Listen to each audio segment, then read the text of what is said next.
L'Égypte a connu d'autres problèmes majeurs. Le 29 mars dernier, un pirate de l'air détourne l'un des appareils de la compagnie égyptaire, un Airbus 320 avec 81 personnes à bord, 66 passagers, 15 membres d'équipage qui effectuent la liaison Alexandrie-Le Caire. Le pirate, psychologiquement perturbé, force les pilotes à atterrir à l'aéroport chypriote de Larnaca. À l'arrivée, l'homme finit par libérer une grande partie de ses otages et puis se rend au terme de 6 heures de négociations. Identifié comme étant Seif Eldin Mustafa, un Égyptien de 53 ans, il portait une fausse ceinture d'explosifs et voulait voir sa femme et ses enfants qui vivent à Chypre. Le drame a été évité.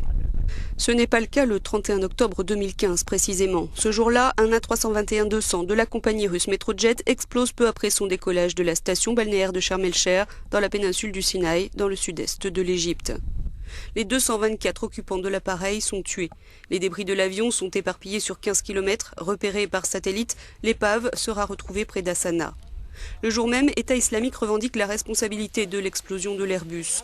Le 17 novembre, les Russes annoncent qu'une bombe artisanale d'1 kilo de TNT est à l'origine de la destruction de l'appareil qui transportait 219 ressortissants russes. Les autorités égyptiennes attendront février 2016 pour admettre l'acte terroriste et finalement écarter la piste de la défaillance technique. L'Égypte a également connu une autre grande catastrophe aérienne, celle-ci accidentelle en 2004. Le 3 janvier, peu après son décollage de Sharm el-Sheikh, un Boeing 737-300 affrété par la compagnie égyptienne Flash Airlines s'écrase dans la mer Rouge.